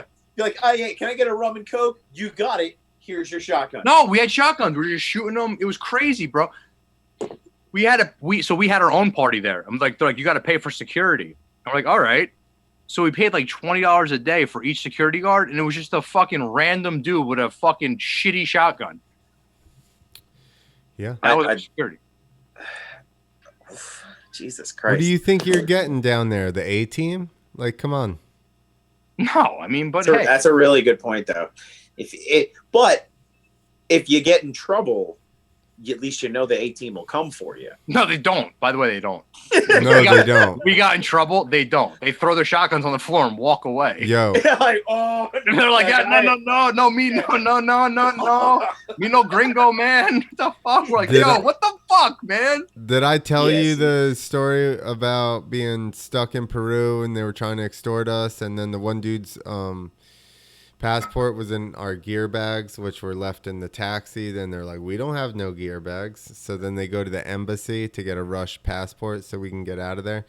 And he says, hey, I'm American. I want extradition. These promoters are threatening us and blah, blah, blah. And he goes, well, then he goes, promoters shoot each other over money all the time down here. And he's like, what? He's like, Exactly, dude. I've been in those situations. he's I'm like, telling what? We need cover, like protection or something. And he goes, well, you should probably get a gun. And he goes, Yes. where do I get a gun? And he goes, I guess on the street like everyone else. This is what the dude at the embassy told this kid. Yeah. Yeah, I've been in those kind of situations too, man. It's very fucking similar. It's like, amazing. People get shot in the street Yeah. all the time. Yo, You might want to get yourself a gun. I had been to Lima, Peru before, and so when I went back, I hung out with the promoter that had the show the time before. Well, this guy ends up being like threatening the promoter from the last time that he and I, like, this is a long story. They didn't finish the jumps and all that shit, and then we bailed out of the arena because I knew one of the kids that worked for Yamaha where we got the bikes, and he's like, hey, are you guys gonna ride? And I was like, oh yeah, this is in the beginning of the night. And then I seen him like an hour later, and he goes, "Yo, it's gonna be bad." And I was like, "I know. I'm trying to figure out a way out of here." And he's like, "My friend's got a truck." So we run out the back of the stadium, and we run to the dude's truck. One of the ladies taking ticket money sees us and starts screaming, "Fraud! Fraud! It's a fraud!" and pointing at us. So everybody in line turns around looking for us. We're in the truck now. They don't have parking spaces, so they're just like, "You pull here, you pull here, you pull here." Yeah. So it's chaos. we're in the only full size Dodge in the fucking country, you know. So like, there's all these little teeny cars, so they're like trying to get out of the parking lot. As we're doing that, a camera guy runs up and sticks the camera into the car and is like, starts asking, you know, what happened, this and that. You guys, like, basically the promoter had said we weren't good enough or something. That's why we left. Meanwhile, the landing wasn't finished. Like, it was sticky dirt. It wasn't packed anything. We would have killed ourselves. There was no face on the front of the ramp. I'm like, dude, I'm not riding shit. So that's what those people paid for. You were going there to die. And he had no green M&Ms in the fucking backstage. Yeah, no, we were gonna get. It was gonna be bad. So we bail out. So then they basically had no. All right, we might as well get into the whole thing. So after the show, leading up to the whole thing, my business partner at the time was working with this promoter. I call my friend from Chile and I go, "Hey, blah, blah, blah." And he goes, the promotion's name and this and that. He goes, "It's fucking fraud, dude." That's literally the first thing out of his mouth. So I keep going to my business partner. They don't want to pay down payment, blah, blah, blah, this and that. They're jerking us around. I was like, fuck them. We don't need to do it. No. It'll be good. It'll be good. It'll be good. It'll be good. Okay. So we get a shitty ass little down payment. We go over there. We get the bikes and everything. We can't get into the arena until 24 hours before when the show is supposed to start. They have hay bales. My business partner told them you could pile hay bales up and then cover it with dirt and it would work, which it would if you pack dirt all the way around the thing, which they didn't do. So they get the oldest Bobcat in Peru and bring it there to try and bring dirt in one fucking bucket load at a time from 200 yards outside of the arena. They had to drive out, up a path, make a left, drive down a hallway and get this. I was like, who the fuck parked this stuff out here? Whose idea was this? They have guys all around the street on motorcycles with carts on the front. I'm like, yo, let's hire 5 of those dudes, load their little carts up, just keep cycling them in. Done deal. We show up for the show. Nothing's done. Like, there's a rap group in the stands. There's 50 people in the stadium. There's lines outside. The landing's not done. There's literally like hay bales, and then the dirt like barely makes it to the top, the flat deck, and it just like goes down like a triangle, and it's so soft, like we just would have stuck in it if we had jumped. Oh my god, how many people were expected for this event? I mean, I guess they were the last one we were at. They filled the thing. It was like 10,000 people or something like that. Yeah. Like they get at least 5,000 people for sure. They filled the place out, and that's how South America was a lot. Dude, it's so much like the rave scene. It's so much. So let me finish the story. So the show doesn't have. We bail out the back. Our gear bags are in our taxi, or our like car that was driving us around. The guy's supposedly like one of our security guards. We're trying to get a hold of them. Hey, our bags are in there. They're like, what bags? We don't know what bags you're talking about. If you want your bags, meet us tomorrow at like. We left there, went to the embassy. They tried to get a passport. Maybe we waited till the next day. But he's like, my passport's in my gear bag. They're like, we don't have any gear bags. So then the next day they went to the embassy, got a rush passport, which was going to take until the following day. At noon, we had a meeting with the promoter. The promoter shows up with his worker guys, his 2 worker guys, and 2 big-ass bodyguards. Our bodyguard that we had and another one with him. And then we had a South American. There was 2 other riders, and then we had a South American manager. South American manager is from Bolivia. He has a friend from the area that knows the cops. So when we get there, he's going to call the cops if it gets shady. So as soon as we get there, we're standing here. Those guys are standing there. The friend is on the other side of them, pacing back and forth on the phone. And the manager dude's like going, hey, hey. And he won't even, he's going like this, just pacing back and forth. And I'm like, dude, we are in trouble. So the manager told us that they basically said, he goes, how do you want to handle this? And he goes, however you want, you know, like, so they said, we want you to pay us half of the amount of money that we lost for this show. We lost 40 grand. So they wanted us to pay 20 grand to them. So I'm like, yeah, I don't think so. So they made another, which I don't know any of this during the thing because they're all doing it in Spanish. So the manager made a plan to meet with them again at noon the next day.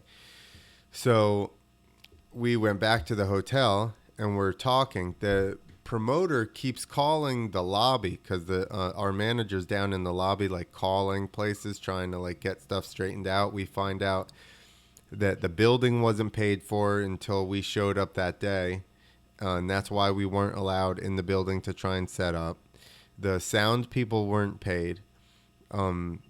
Yamaha maybe was paid. There was only like, and the building forced them to pay him before they let him in, and something else. But basically, everybody got stiffed. We got like $2 grand out of the deal. Then, which for 3 people in shit. So then we schedule a meeting for the next day at noon. In the that's right. We go back to the hotel and we're sitting in there talking, and I'm like, I think those guys are worried about more than getting paid. And just as I say that, the guy that was supposed to call the cops turns into the room and he's like, yeah. He's like, everybody that was with you is scared. And he said the promoter, your promoter friend, he's hired a bodyguard. Like everybody went and hired bodyguards and shit. So they went to the police. The police, they look up the guy's name or whatever. They have Productions Extreme and Extreme Productions. They go to these 2 locations. The one location is empty and looks like it has been for a long time. And the other one is a little old lady's craft shop. So we scheduled the meeting. So we're at the hotel. They're like, everybody's scared. So we're like, come up with a plan. And he calls his other friend that's like, okay, I'm going to take you guys to another hotel, like in the middle of the night. So that way they wouldn't know, where we were. They kept calling the hotel going, they didn't leave, did they? They didn't leave, did they? And the guy like told our manager, like, that was him calling, seeing if you guys left, because he hadn't paid the hotel. So the manager paid the hotel, so at least they would be cool. But then he comes up and we formulate a plan that we're going to get our bags all packed, but leave them open so it doesn't look like we're trying to leave. And he says, leave your bags open, act normal until I call you guys. As soon as I call you guys, close your bags, zip them up, and then head down out through the lobby. So as we're sitting there, the employees do keep going by and looking in the door because we had the door open, but we did the whole time. So we just packed everything in our bags, but left them open. And then the employees kept going by looking in and stuff. And then at probably 1 a.m, we got a call and we zipped all our bags up and just headed out through the lobby. The dude had like a fucking Civic hatchback or something. There's 3 of us and bags. We got big gear bags and we jam them in the back of the thing, slam the shit shut. The dude at the front desk is just like, like, oh shit, yeah. He's like, they're out of here. So he goes to grab his phone. He's like, so we go to this other hotel, stay at that other hotel. They got up early, went to the embassy, got the passport, and then at noon, when we were supposed to be at the meeting, we were buying airplane tickets to Bolivia in the airport. And we flew out like 12:30, 1 o'clock. I kept expecting them to come running in, like to the airport, like how a long movie. How long were you waiting in the airport before before, like from the time you bought the tickets, like an hour. The plane took off. Like an hour. One hour. Yeah, it was a nervous hour. Like I just thought it was like a movie, and they were gonna come sprinting in there. That hour felt like fucking 3.5 hours. It was a long hour. 100%. So we got out of there. We made it to Bolivia, and then we got really drunk on wine to celebrate.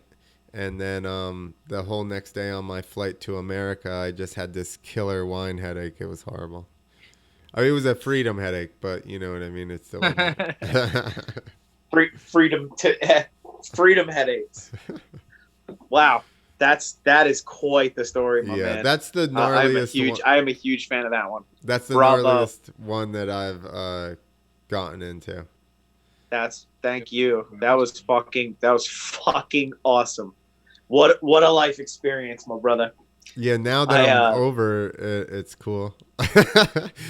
Oh, right now it's awesome.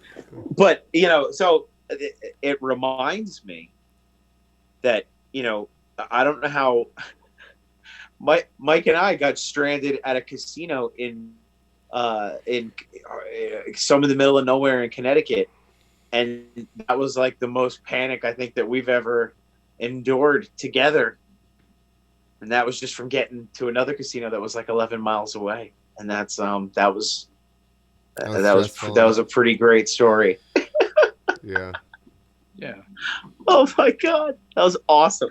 Nah, that's just recent though, man. We had way worse. I know. You're so kidding. wrong. I'm kidding.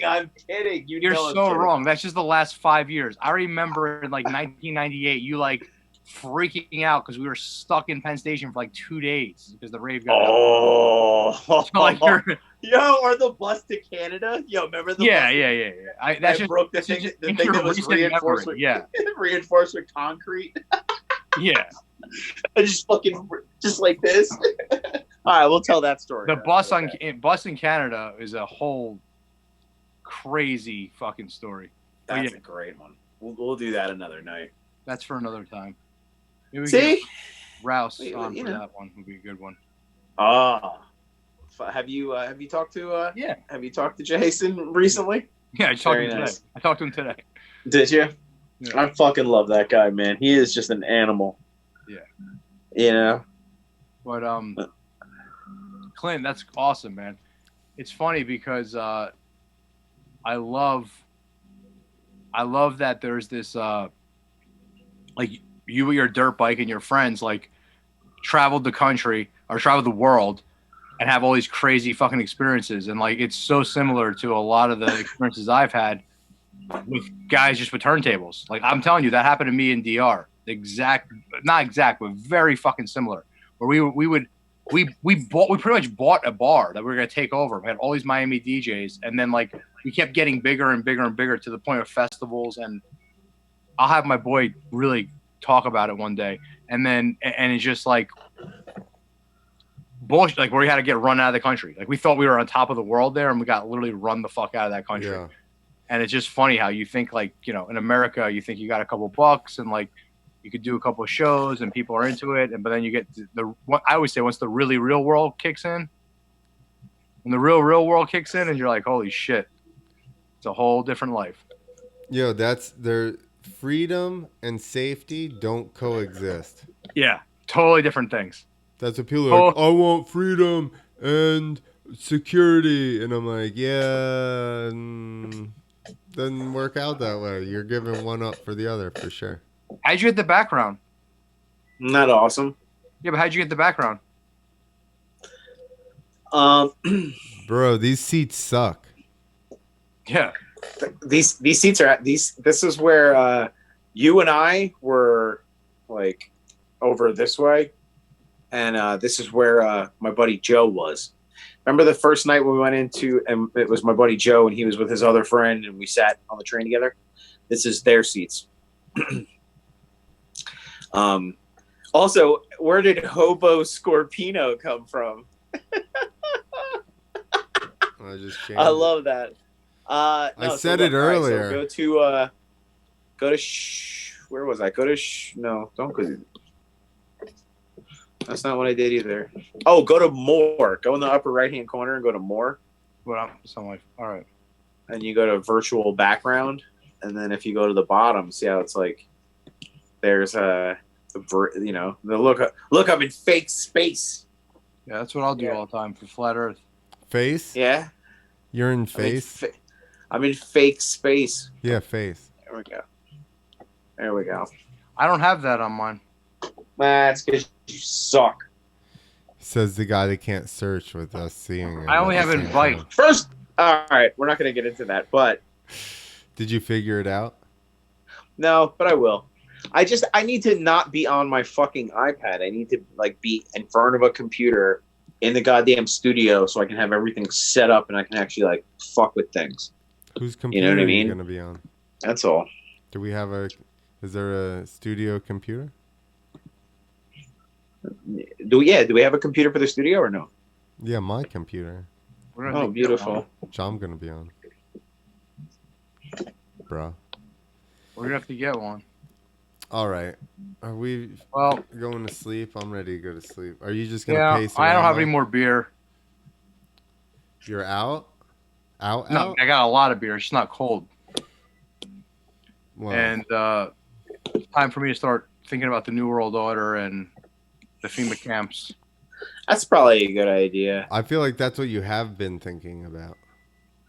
Well, no, I haven't been thinking about for the last hour and a half. It's time to start thinking about before I go to bed. Perfect. Yeah. You know. Yeah. This is in the manual of how to not sleep well. Yeah. No. Yeah. Exactly. Yeah. Contemplate New World Order before nightmares. Bed. Really? All right. Well, I love you guys, and I will talk to you tomorrow. Not in a sexual way though. Just no. I love you guys. Yeah. Why would it not be in a sexual way? Also, can you see that or no? Yes. Yeah, I can see that, but I want the fake Earth on the background of me. Ever? What does it say? Fuck you, Mike. Eva. Yeah, that's definitely what it says. But I want the fake globe for me, not for you. Shut up. Well, he can't. You can't have it. He can't hook your screen up. Jeez. Right. Fucking I don't know how to do it either. Well, I don't care. I don't know how to get off of here, but I'll talk to you guys later. This was episode 4. Go fuck your mother. Hold on, let me. This is episode 4 of the Go Fuck Your Mother Hour. No, what is it called? Statute of Limitations. Statute of Limitations. I'd like to thank everybody for tuning in to another episode of the Statue of Limitations. That's what it's got to be. So there has to be a fucking, this is where you can go to, and this is where we're at. Why don't we just have a statue to, show that? Why don't we just have multiple podcast names for the same podcast? That's awesome. Just keep switching it up. No. Oh, also, everybody, so throw your hat in the ring for one last thing before we get off the air here. Throw your hat in the ring for what you think the logo should be. Because I'm sticking to Carnival, Barker. I think it's a good idea. We are here talking and trying to get people interested in what we're doing. And we're trying to bring them into our world. And I think that is would be perfect. I say evil satanic clown that got fucked by an evil carny. Okay. Perfect. I say just a funny scene of basically carnies in a van or something. Down by the river? No, trying to park. So you want us to be depicted as we're van folk? Yeah, I was a van folk for a long time. Listen, we're enticing people to get in our van. Did you guys travel? Listen, the van has its charm. I like a good old van. The van holds many secrets. I like a good wood panel van. I would love a wood panel van. Didn't Mrs. Fisher used to have the fucking wood panel? Yeah. My first acid trip was in one of those. Your first what? Your first what? Acid trip. Oh. Well, as it should be. Did it have carpet on the inside? Yeah, it probably did. It does Like for Shag. this story. It does for this story. I like the good old fashioned like fucking tigers and shit airbrushed on the side. Yeah. Oh, that's like like the van with like the little circle fucking window in the far corner. Yeah. And it's just like a like a dude with a sword or some shit. That's the dope shit. That might be a good logo. Right. That might be a good logo, Clint. What You might is be onto it? something. What is it? You know, like the Carney van. Yeah. Yeah. And just have like some people sitting around like outside of it, like just kind of looking, you know, like maybe you have a bunch of people to just but caricatures of musicians, it needs to be us MMA as fighters. Carnival people. That's fine. I have actual pictures of that. You know what I'm saying? Like it needs to be the three of us as Carnival people. That's All right. fine. You know what I mean? Like in a little scene, like if you did like the backdrop is like the big top, right? And then it's like, you know, Romanucci doing something, fucking Clint doing something, me doing something, and it has different aspects of like the carnival. So you know, like the You're fucking, kind of now so explaining like Mike, what you know, I saw. you could have like the ring toss, but it'll be like fucking dildos instead of posts, you know, and you're throwing those, so that'll be you. Or you're like on your hands and knees, and people are throwing dildos like darts at your anus. At my asshole. Or no, like the Into my asshole. No, like the cannon. That's a winner. Like the cannon. You know, instead of like them shooting it into your gut, it's right into your ass. Yeah, I love that. I love that. Yeah, that's fucking perfect. You know, or like, you know how they like hit the thing with the mallet and the frog goes flying. Hit my nuts. Like no, you're in a gimp suit with like your fucking jaw like wired open and like the frogs are going into your mouth. You know, and if you don't catch them, you get fucking whacked with the taser, the flashlight taser. How did he become a carnival game? If that can be depicted artistically, then that's kind of what we're shooting for. Well, you're gonna have to explain this one, I think. I'll explain. Oh, I got this. No, hey, if there's one thing I'm good at, it's explaining things to artists. Dude, that's a whole podcast in itself. Oh, God, hear me out. Yeah, and they're like, I got this fucking thing just they're burning like- up a fucking hole in my skull. and they go, that won't work, dude, because like, Be like, okay, well, the problem is, in reality, none of that is possible. I'm like, okay, forget it. how about tattooists are one of the very few service industries where they're just like, no, I won't do that. Yeah, nope, not possible. I'm like, how is it not possible? It won't go. The way that your arm is curved, like you can't put that there. And I'm like, yeah, but like, listen, it's a beautiful piece of art. It just can't be translated to a can't tattoo. put there. Like, You can't do that one on What? your arm. What the fuck are you talking about? I could do whatever I wanted. If you were in any other service industry, they would just go, okay, what do you want? Large number 6? Sure. Are you sure you want the extra large fries? Like they don't do that, do they? No. Look at you. I can't give you extra large fries. No, they just give you that shit. yeah, That's nah. right. You're like, yo, I want a whatever on my shoulder. Like I can't do it. It's not gonna look right.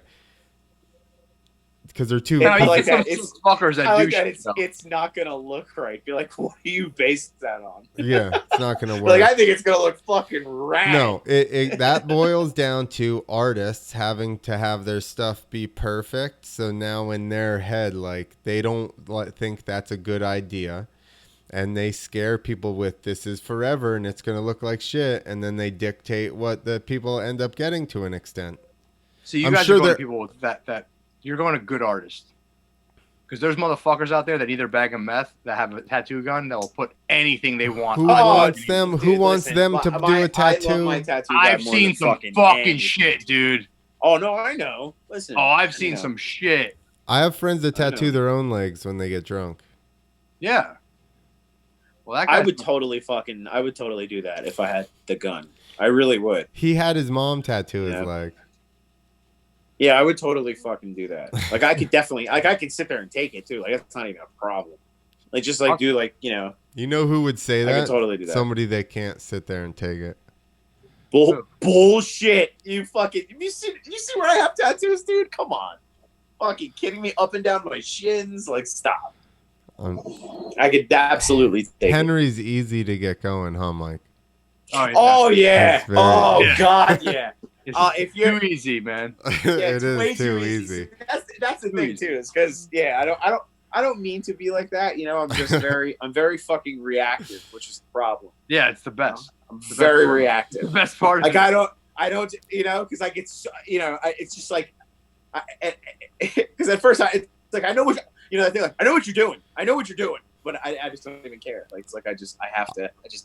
I don't even feel like there was a hesitation on the last one where you thought at one point you were like, I know what you're doing. You were just immediately like, all right, we gotta get out of here. That's fucking kid. That's this fucking kid forever because he knows. He's like, yeah, why don't you do this? I'm gonna do that. You big fucking goon. I like to push fucking buttons. Yeah, Mikey Goon Shoes over here. He fucking knows. That's you know. Of course you do. All right, of course you do. Next week, we don't know who we have next week yet, but and we don't really have listeners yet either. So we're gonna figure it out. I'm gonna get Chuck on here because he fucking, you know. No, we got Monday's our next show. We'll have someone awesome for Monday.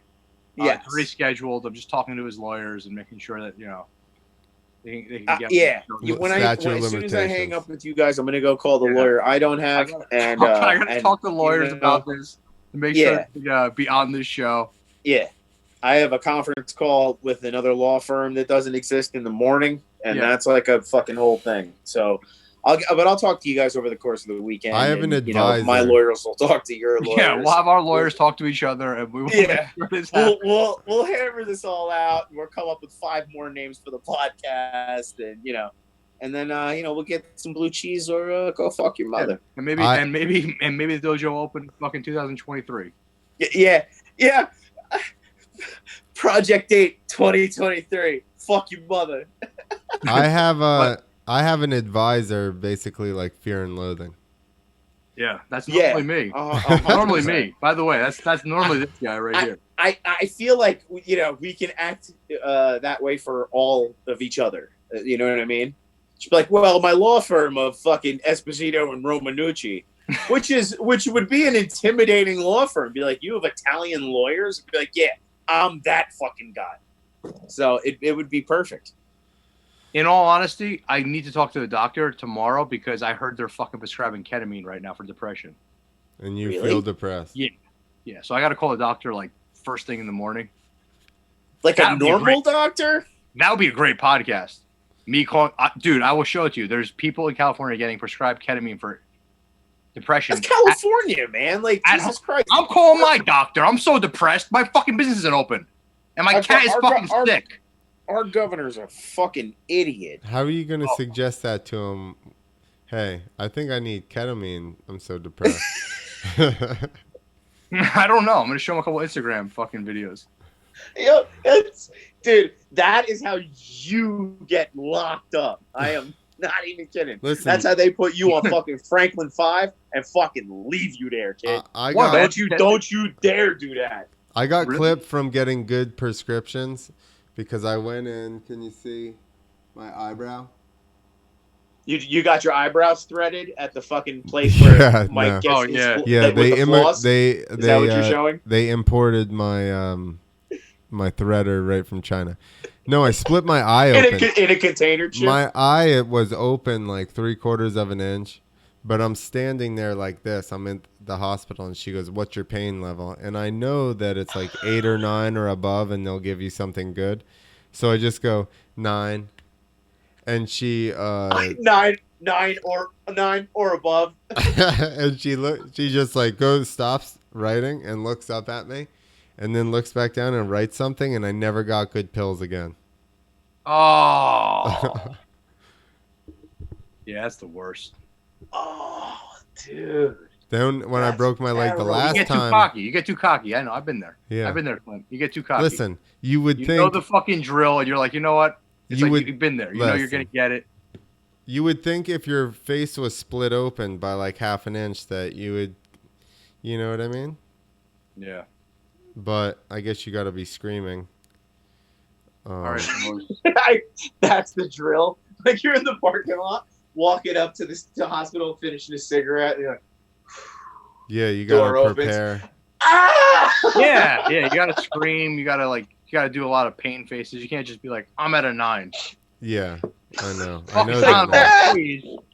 Go fuck yourself with those. I now know that. Yeah. Like what? All What right. the fuck am I supposed to do with this? I got a good Tylenol 3 story for another day. All right. We can do pain pill stories another day. Painful stories. And I got a few of those myself. We could be called the Painkill Diaries. I mean, I can talk to you guys for fucking. Well, I think we've established that it's going to be an ever-changing name. Yeah, so Pain that's level that. 10. Pain level 10. All right, Hobo Scorpino, yeah. fucking Shut out of here. off. Love you guys. Later, Bye-bye. All right. See ya. Later. Peace. Everybody forgets that I need to sign off the internet. You guys can't.